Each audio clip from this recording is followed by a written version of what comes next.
Okay, so let's start inshallah. Alhamdulillahi Rabbil Alameen wassalatu wassalamu ala rasulihil kareem.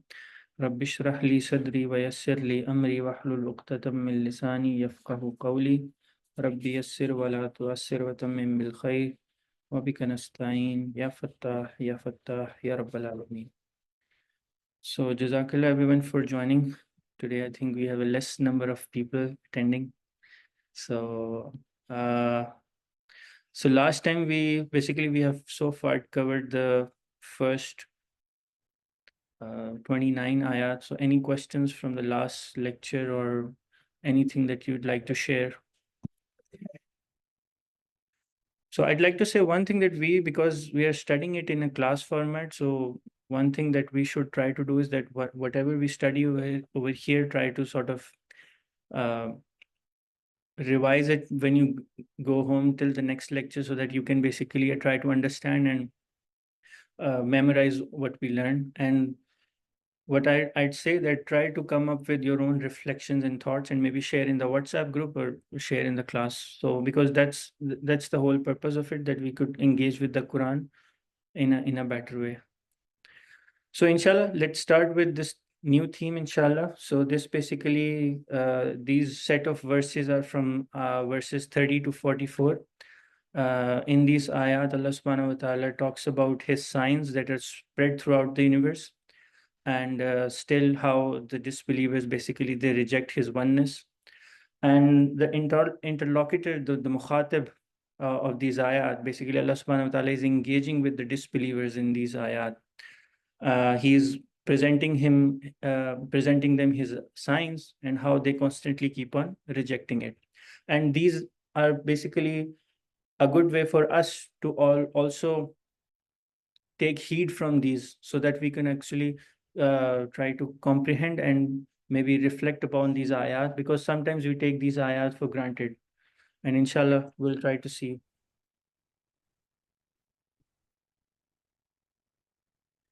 Okay, so the people who are joining online, please make sure that your video is switched off.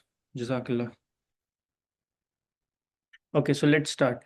أعوذ بالله من الشيطان الرجيم بسم الله الرحمن الرحيم يا حسرة على العباد ما يأتيهم من رسل إلا كانوا به يستهزئون ألم يروا كم أهلكنا قبلهم من القرون أنهم إليهم لا يرجعون وإن كل لما جميع لدينا محضرون صدق الله العظيم. So the first ayah, يا حسرة على العباد, how regretful for the servants. So al-ibad over here means the disbelievers. So the alif lam on the word ibad basically tells it's talking about a certain kind of servants. So Allah subhanahu wa ta'ala has basically throughout the Quran used the word ibad for both his believing men and for disbelieving men. So the alif lam over here basically converts this word into a proper noun, and now it basically means the kuffar, and the context of the ayat also tells, because previously as well Allah subhanahu wa ta'ala is engaging with the disbelievers. So ya hasratan means Allah, a remorse, a regret is being shown.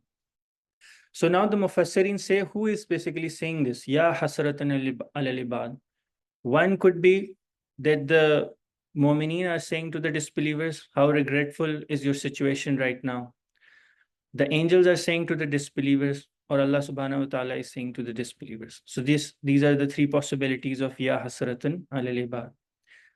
Ma ya'tihim min rasulin illa kanu bihi yastahzi'un. There did not come to them any messenger except that they used to ridicule him. Alam yaraw kam ahlakna qablahum min al-quruni annahum ilayhim la yarji'un.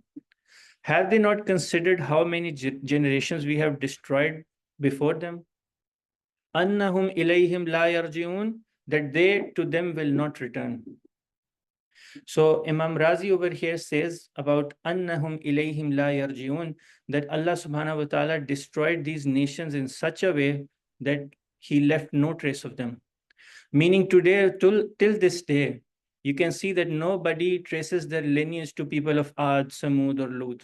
Nobody says that I am from the tribe of Lut, I'm from the tribe of Ad. So Allah subhanahu wa ta'ala, it's such a scary ayah in itself that He destroyed them in such a way that Allah subhanahu wa ta'ala left no trace of them. وَإِن كُلٌّ لَمَّا جَمِيعٌ لَدَيْنَا مُحْضَرُونَ. And indeed, all of them will yet be brought present before us.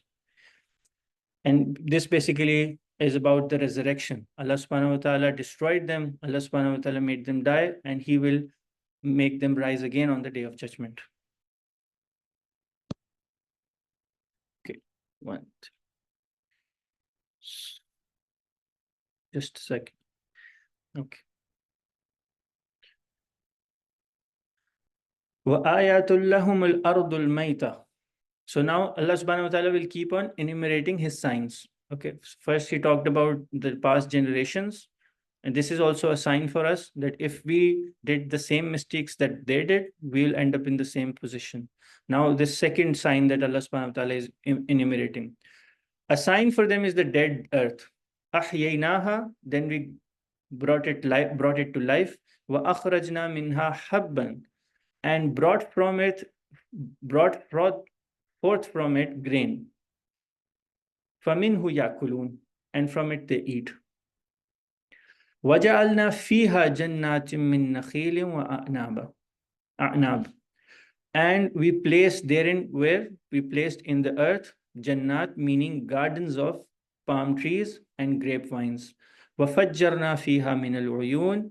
And caused to burst forth therefrom some springs. That He basically caused in some parts of the earth to burst forth springs out of it. لِيَأْكُلُ مِنْ سَمَرِهِ. That they may eat of his fruit. وَمَا عَمِلَتْهُ أَيْدِيهِمْ. And their hands haven't produced that fruit. Meaning that their hands did not create that fruit. أَفَلَا يَشْكُرُونَ. So what is wrong that why aren't they grateful? So over here, this word ma basically has two interpretations. One is the interpretation that we saw. It's basically ma nafiya. Ma is for negation, which means that we gave them fruit which they did not create themselves. Why are they not grateful?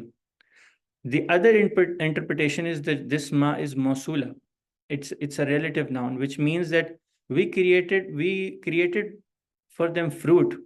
Wama amilathu aidim. And they created different things out of that fruit. Like we create medicine and different kind of delicious foods out of fruit.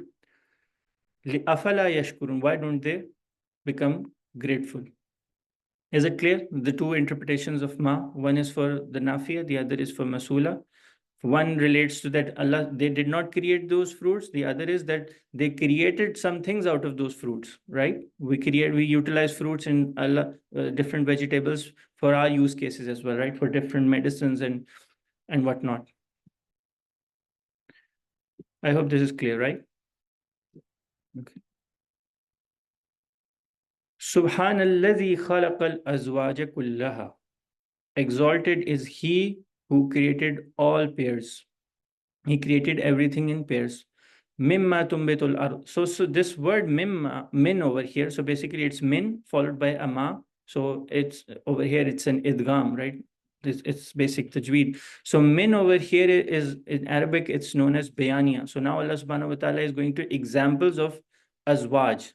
So what are the things that He has created in pairs? So first thing He says, mimma tumbitul ard. What that the earth grows. So we know that all the fruits and vegetables, Allah subhanahu wa ta'ala has created them in pairs. There's a male and there's a female. وَمِنْ أَنفُسِهِمْ. And from themselves, meaning from us, the humans, there's a male, there's a female. They are created in pairs. وَمِمَّا لَا يَعْلَمُونَ. And from that which they do not know.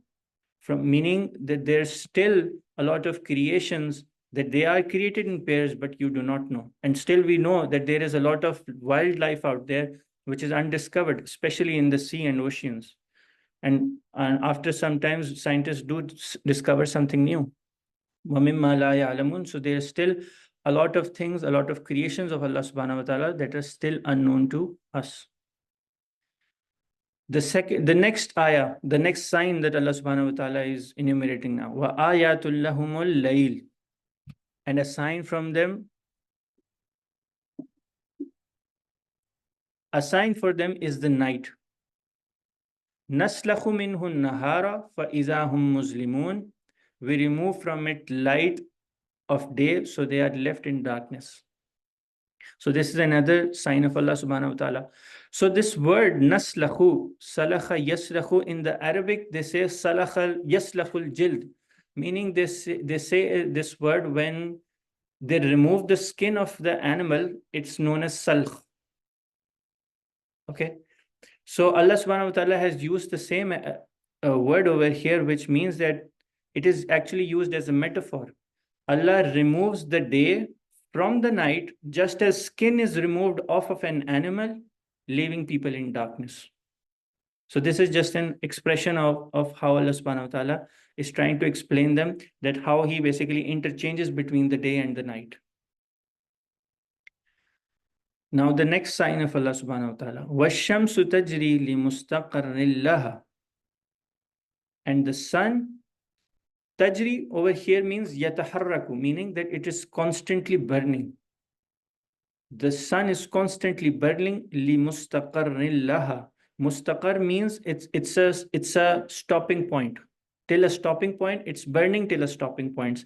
And the la over here is actually used in the meaning of ila. So ila, has a very specific use case in Arabic. It's used to basically define your ghaya, your destination. So let's suppose if I say safartu min Bentonville ila Dallas. If I say I traveled from Bentonville to Dallas, ila Dallas. So I want to explain my ghaya, my destination. I use the word ila. So over here, the lam is actually in the meaning of ila. So Allah subhanahu wa ta'ala is saying that the sun is constantly burning till its stopping point, which is the day of judgment.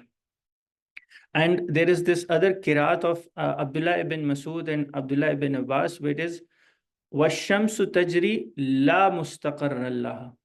That the sun is basically constantly burning and there is no stopping for it, which basically highlights this meaning as well. So there's a different qiraat with a different word, but which essentially means the same thing.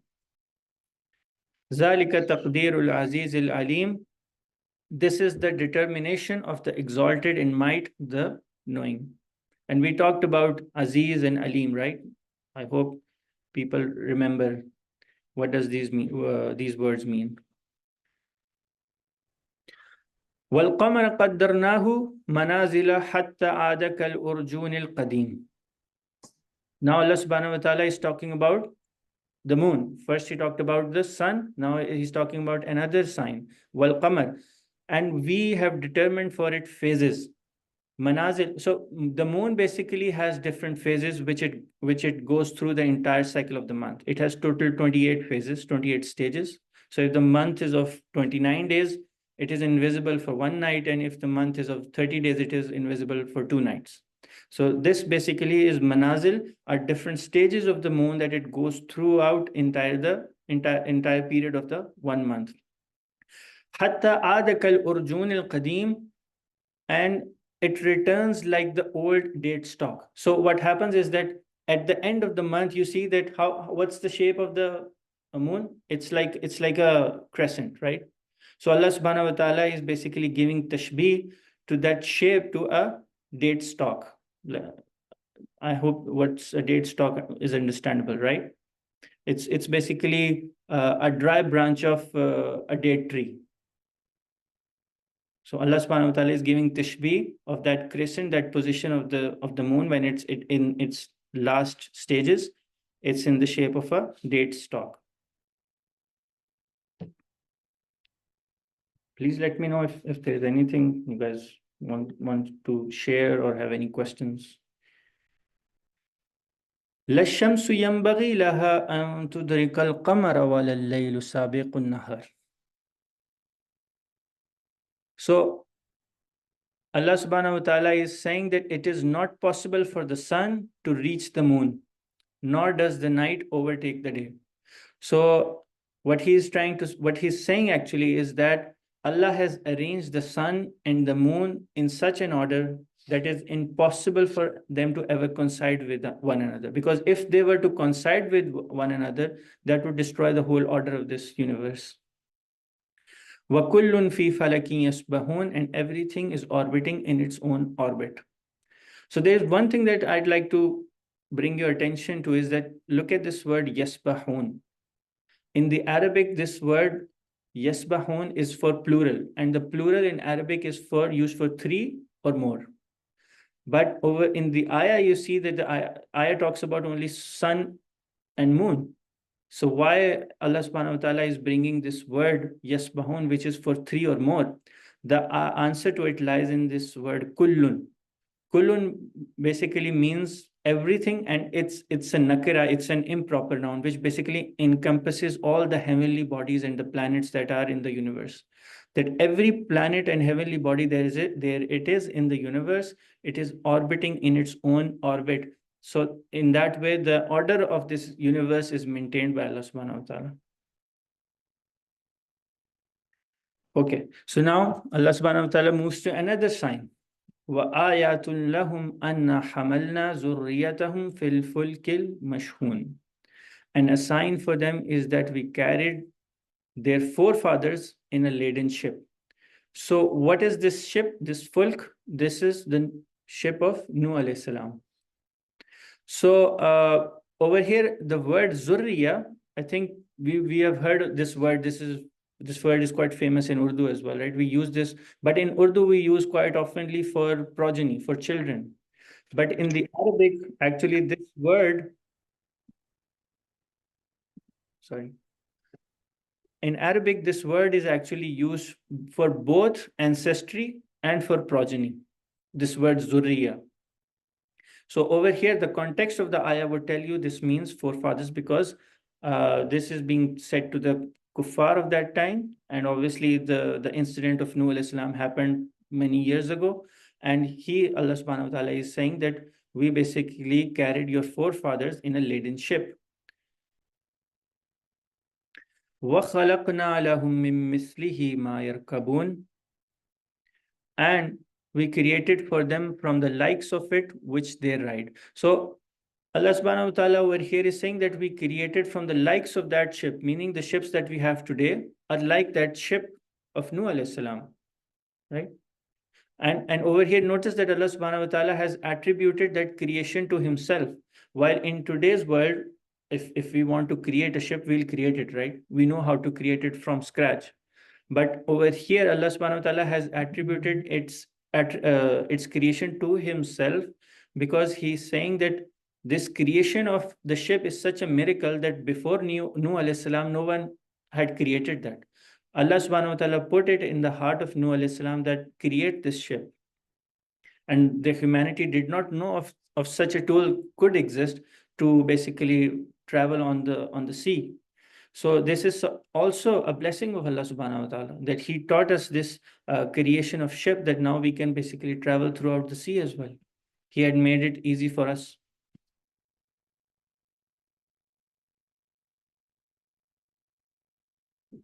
Okay.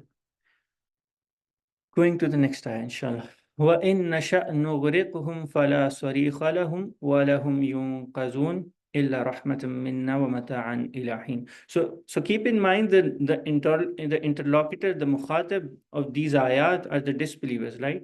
So Allah subhanahu wa ta'ala is engaging with the disbelievers. And now, to summarize the next two ayat, what essentially Allah subhanahu wa ta'ala is saying, that we carried your forefathers in the ship and we protected you. Then you disbelieved, right? While you enjoy this blessing of ship, now you are able to travel throughout the sea, we could easily drown you. While you are traveling on these ships in the sea, we can easily drown you and no one would be there to save you. But we do not do that.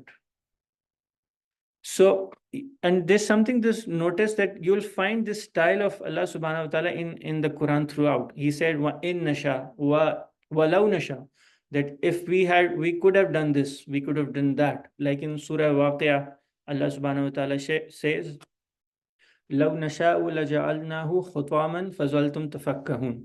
So he's talking about when you sow the seed in the earth, if Allah subhanahu wa ta'ala could have just dried it before it ripens, what would you do then? So the purpose of saying is that we could do this, but we do not do this on purpose. This is called istidraj, meaning that Allah subhanahu wa ta'ala is giving them muhla, giving them time. Maybe either they will return to him, or the proof will be established against them on the day of judgment, and on the day of judgment, good and bad people would be distinguished from one another. This makes sense? Illa rahmatam minna wa mata'an ila hin. So this blessing of our, or many blessings of our that you are using right now, enjoy them. Enjoy them as much as you can, but this is for a limited period of time. We are not drowning you now, but eventually you are going to die and you will be raised and you are going to come to us. So this is how Allah subhanahu wa ta'ala is engaging with them and explaining some of his signs. So what are some of the lessons learned from these ayat?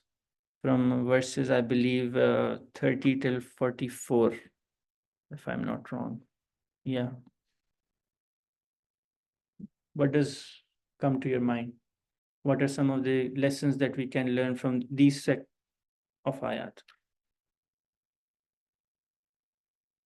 It is simple ayah which Allah subhanahu wa ta'ala mentioned in the Quran 1400 years ago, and which is still valid for the human being when it's still Yeah. it will be valid in the Qiyamah.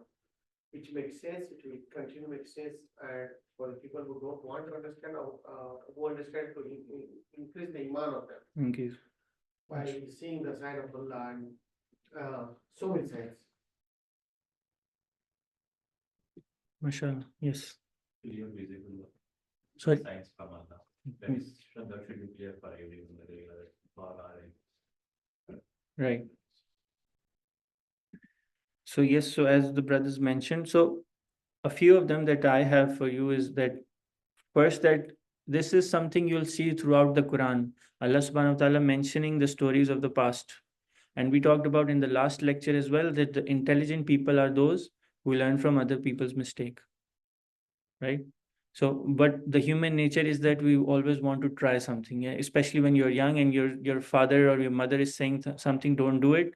You want to do it, but you learn it later, oh, my father was right. And Allah subhanahu wa ta'ala understands this fitrah of the humans, but only the best of us, the intelligent of us would actually take heed from this and make the best of it, that we learn from what they did. We are not supposed to do that. Like in Allah subhanahu wa ta'ala says, Alam yaraw kam ahlakna qablahum min al-quruni annahum ilayhim la yarjiun. The second thing that, like brothers mentioned, that we should try to ponder over the things that we consume daily, which are basically blessings of Allah subhanahu wa ta'ala. We consume rice, we consume wheat, we have all sorts of fruits and vegetables that we are consuming, and see, we're living over here, and sometimes we eat fruits that are grown in Mexico, in some other parts of the world. How Allah subhanahu wa ta'ala basically runs the entire universe so that that certain fruit could reach me over here. So this is something, if we look at the grand scope of things, this is something we should contemplate over, that, subhanallah, this fruit that we have is a huge blessing of Allah subhanahu wa ta'ala. May Allah subhanahu wa ta'ala put barakah in what we have, in our rizq, in our mal, in our health, in our waqt, in our time. Okay, so nothing so far. Other than this, anything from you guys? No? This example of destruction of the past nations, right? That was before Islam. Hmm. And also after Islam, we have been seeing from last 1400 years, so many nations has been destroyed for the Muslims and non. How we are going to, can we devise any learning from that to that? Especially there are many Muslim nations that got destroyed. Hmm. How we are going to take that one and shall we take that one as a punishment or as a test? So the easiest litmus test to see whether it's a punishment or a test, we can try this in our own lives as well. So let's suppose if anything bad happens to us, if things become hard for us, if we, in response to this hardship, come closer to Allah subhanahu wa ta'ala, if we are returning to Allah subhanahu wa ta'ala, then that's just an azmaish, then that's just a test. If we are distancing more towards, distancing more away from him, then that's a punishment. So that's a simple litmus test that we can always, apply to our lives as well. So see if anything goes wrong in your life, your let's say boss is giving you a hard time or something is happening in your life. Just see, what wrong are you doing in your life? So one of the Salaf, he used to say that when I used to commit a sin, I used to see that my wife, my children, even my animal used to disobey me. So this is the level of consciousness that they had, that whenever they sinned, they knew the things that they have them around them will obey them. So this is a simple test that we can do right now. And let's suppose what's happening right now in Palestine, in Lebanon, in different places throughout the Muslim world. And we talked about this before as well. If their suffering is not helping us to become better Muslims, then actually we are on the losing side right now. If they are suffering and we are still, not praying in Jama'ah, not following the rules of the religion, then we are on the losing side. And we somehow think that, it cannot happen in the United States of America. We are safe. So Allah subhanahu wa ta'ala, he has total control over everything. So this is something, we should be very conscious about. What's happening over there. It's a test for them as well and for us as well. We sometimes believe that it's a test for them only, not for us. It's a test for us as well. That if something's bad happening over them, I'm going to continue living my life, the American dream, and nothing is going to happen to me. No, that's not going to happen. If Allah subhanahu wa ta'ala can do to them, it can happen to me as well. So, Jazakallah for the question. Inshallah, let's move forward. So in these ayat, we inshallah plan to finish till ayah 54. So we'll try to cover these set of ayat from 45 to 54, inshallah. So these ayat are basically Allah subhanahu wa ta'ala is recording different responses of the disbelievers, that when they are presented with this message of Islam and the prophethood of Rasulullah sallallahu alaihi wasallam, how did they respond? And in general, when they are told to do anything good, how do they respond to this message of good? So let's start, inshallah. وَإِذَا قِيلَ لَهُمُ اتَّقُوا مَا بَيْنَ أَيْدِيكُمْ وَمَا خَلْفَكُمْ لَعَلَّكُمْ تُرْحَمُونَ. But when it is said to them, beware of what is before you and what is behind you, perhaps you will receive mercy. So a bit of a context to this ayah. So when the poor fuqara believing men and women used to ask the disbelievers, the rich disbelievers that spend on us, then how did they respond to that? So this ayah is basically talking about that. When they say that beware of what is in front of you, aydikum, meaning what is in front of you, that is the akhirah, wama khalfakum, meaning that has happened before you, what has happened to people before you, fear that, la'allakum turhamun, so that you will receive Allah's mercy. So these words, aidi and khalf, are basically, most of the time the word aidi is used for future and the word khalf is used for past. But in the Quran, they are used interchangeably as well. So I'd like to mention over here. So let's suppose if any of you encounters these two words and say, oh, these words are used in a different way. So these words are actually in the Arabic are used interchangeably. Sometimes the word ID is used for past and the word khalf is used for the future. So just as a side note for this. Okay. وَمَا تَأْتِيهِم مِّنْ آيَةٍ مِّنْ آيَاتِ رَبِّهِمْ إِلَّا كَانُوا أَنْهَا مُعْرِضِينَ.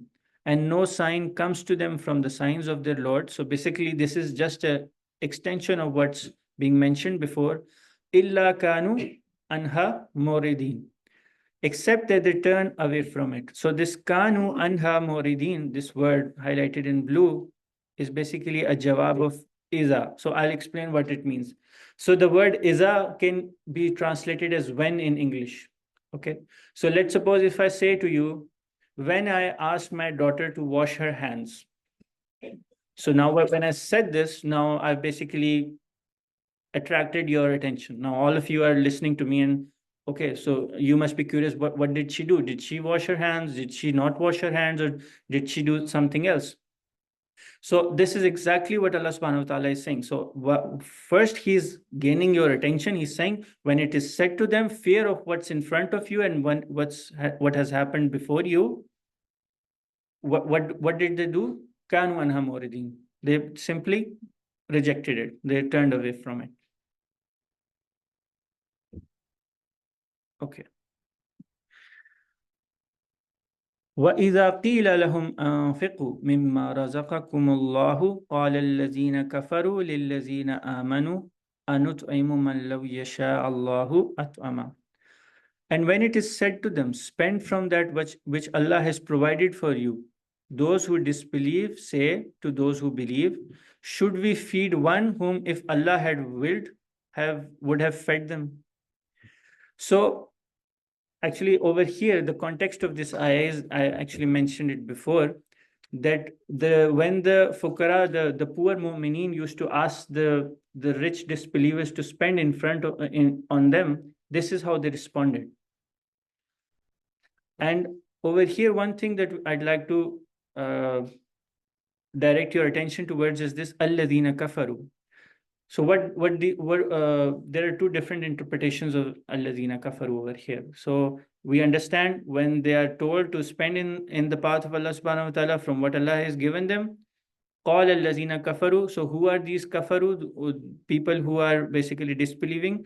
Abdullah ibn Abbas say that these are atheists, the zanadika of that time, who used to reject the existence of Allah subhanahu wa ta'ala. So when we take allazina kafaru as atheist, what is essentially it means is that when these atheists are asked to spend in the path of Allah subhanahu wa ta'ala on these poor mu'mineen, they say, we are not going to spend on you guys. Go ask your Lord who you think is the Rabb, who is providing you. Nauzubillah. So this is kind of, you can say, an implied answer of when they are asked to do such thing. The other thing is that by allazina kafaru, it means the people of the Makkah, meaning Quraysh, the disbelievers of that time. So they although accepted the existence of Allah subhanahu wa ta'ala, they did not reject that, but they did shirk. If we take that meaning, then the ayah would mean that when they are told, meaning the Quraysh are told to spend in the path of Allah subhanahu wa ta'ala on these poor mu'mineen, they say, we are not going to feed them. If Allah subhanahu wa ta'ala is not feeding them, we are not feeding them as well. We'll do what Allah subhanahu wa ta'ala is doing to them. So this is their way of expressing their stinginess, their bukhal. So does it make sense? The allazina kafaru, if we use the two interpretations, the meaning of the ayah slightly changes. Understandable or not? At the time, were there any atheists? Yes, there were a few. And Abdullah ibn Abbas, like he called them zanadika, which is basically an upper level of kufr as well. It's an exaggerated, more upper level of kufr. That they rejected even the existence of Allah subhanahu wa ta'ala. That is within Quraysh. Yes, within the Quraysh, within the Arabs at that time.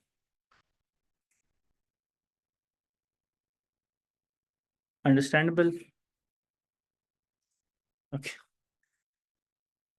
In antum illa fi dalalim mubin, you are not but in clear error. So this ayah is similar to what we saw previously as well. Ya hasratan al-bad. So who is saying this ayah? This could be from the believers to the disbelievers. The believers are saying to the disbelievers that you are not but in clear error. Or Allah subhanahu wa ta'ala is saying to the disbelievers, you are not but in clear error. Or the disbelievers are saying to the mu'mineen that what kind of an expectation is this? That you are expecting us to spend on you? You guys are in complete error right now, in clear error. Don't expect this from us. We're not going to spend on you guys. وَيَقُولُونَ مَتَى هَذَا الْوَعْدُ إِن كُنتُمْ صَادِقِينَ. And they say, when is the promise if you should be truthful? So what is this promise? Anyone? This wa'd. So, the Azab or the Yeah. judgment. Of the resurrection, that you will be raised again. ما ينظرون إلا صيحة واحدة تأخذهم وهم يخصمون. They do not wait. So over here you see the word nazara. Actually it means to see. But over here you have to do tawil of it. It means it is actually yantazirun. They are not waiting except for one blast. تأخذهم وهم يخصمون, and which will seize them while they are disputing. Okay. So over here, this sayhata, this blast is basically, anyone? What would happen the first time when the day of judgment would be established? So, no, mashallah. Nafkhatul ula, when Israfil alayhi salam would blow the trumpet for the first time. So Allah subhanahu wa ta'ala is basically answering their question that you guys are this question that you are asking, when the promise will be fulfilled. You are not waiting for but a big blast that would happen. And that would seize you, wahum yakhisimun, and while you are disputing. So over here, this word yakhisimun is actually unique, and there are two recitations of this word, yakhisimun, that you have in front of you, and the other recitation is yakhsimun. The two recitations are yakhisimun and yakhsimun. Is it readable? So yakhisimun, over here, if you see, it has a shad, right? The yakhisimun, and the other recitation is yakhsimun. So if we take the first recitation that we have right in front of us, yakhisimun, which means that the day of judgment would be established on them while they are just disputing with one another in matters of trade and commerce, and all of a sudden Allah subhanahu wa ta'ala will order Israfil alayhi salam to blow the trumpet, and the day of judgment would be established upon them.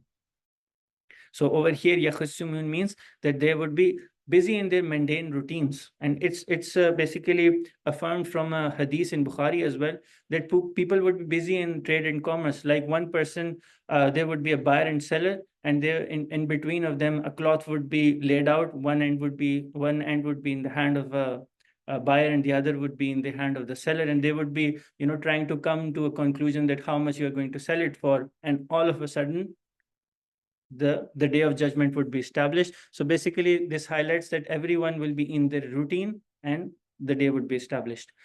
And the second qiraat is yakhsimun.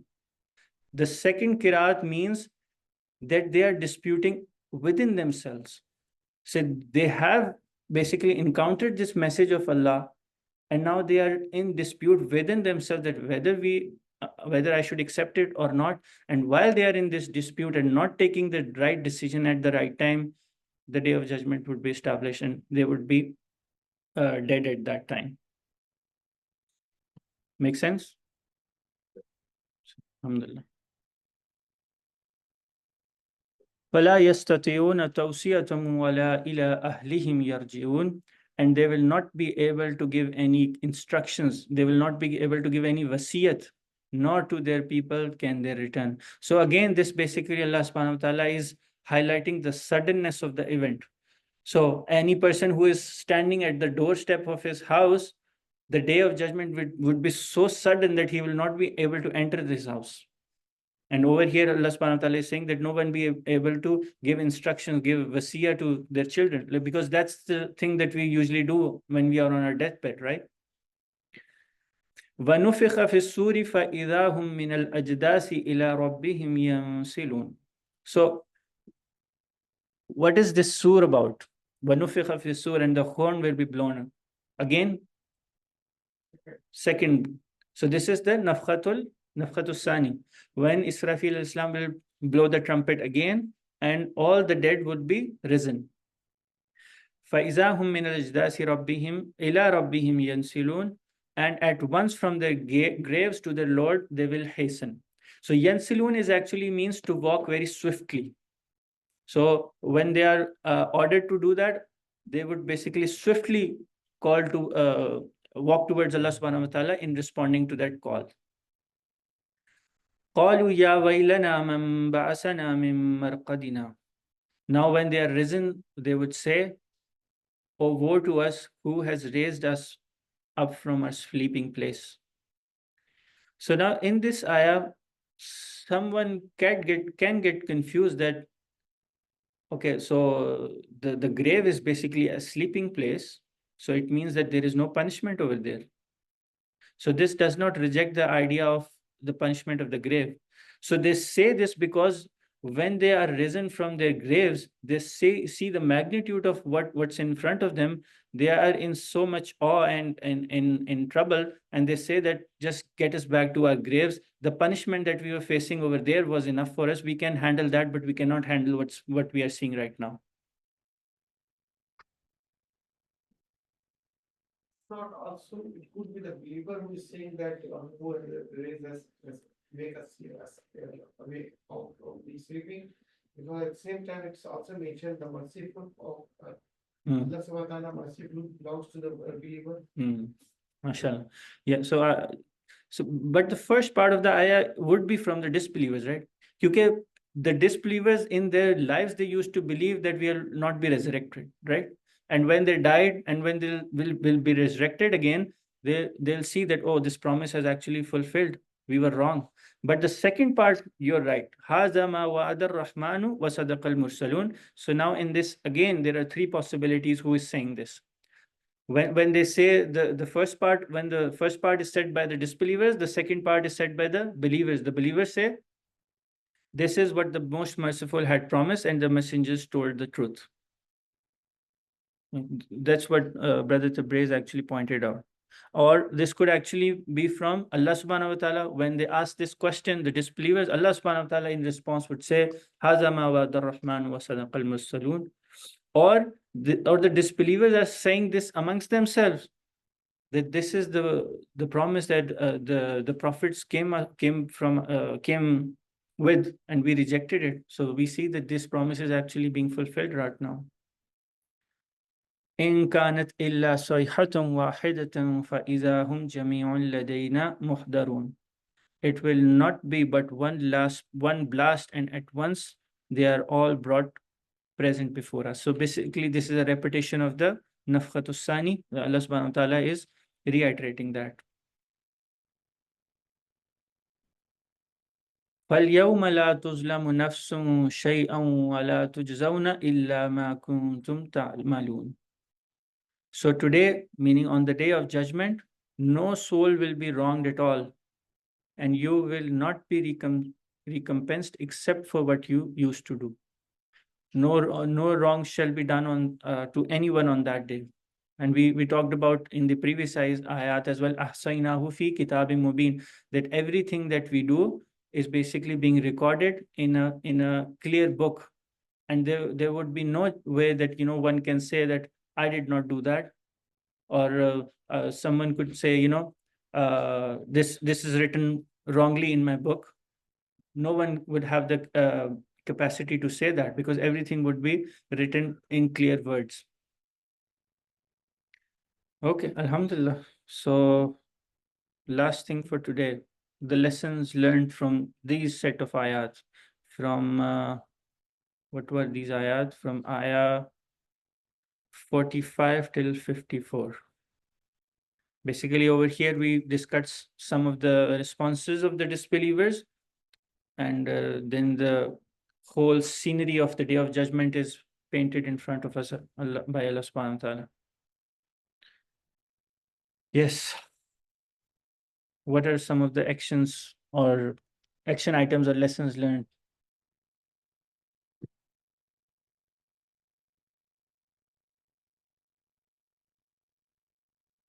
No one?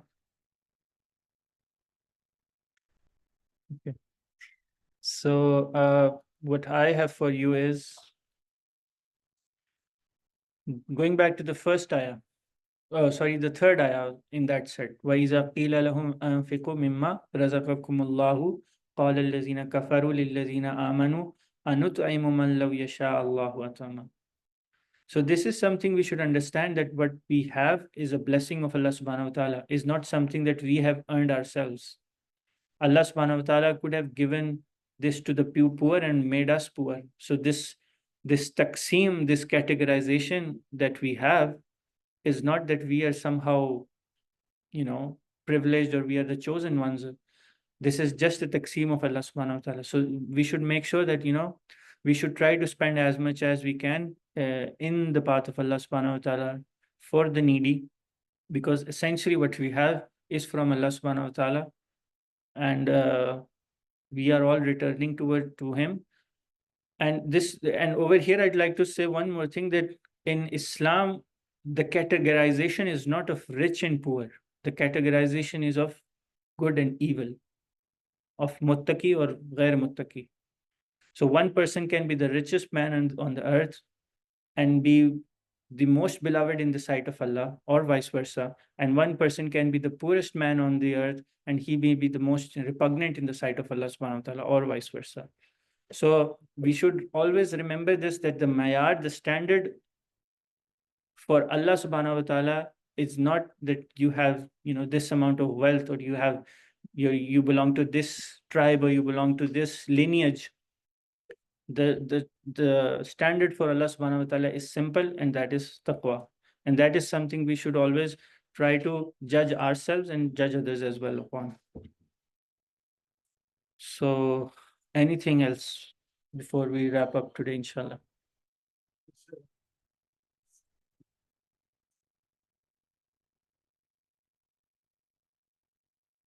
Nothing? All good? Okay, Jazakallah everyone for joining, and for those who joined online. Wa akhiru da'wana anil hamdulillahi rabbil alameen. Allahumma jal Qur'ana rabi'a qulubina. Jazakallah.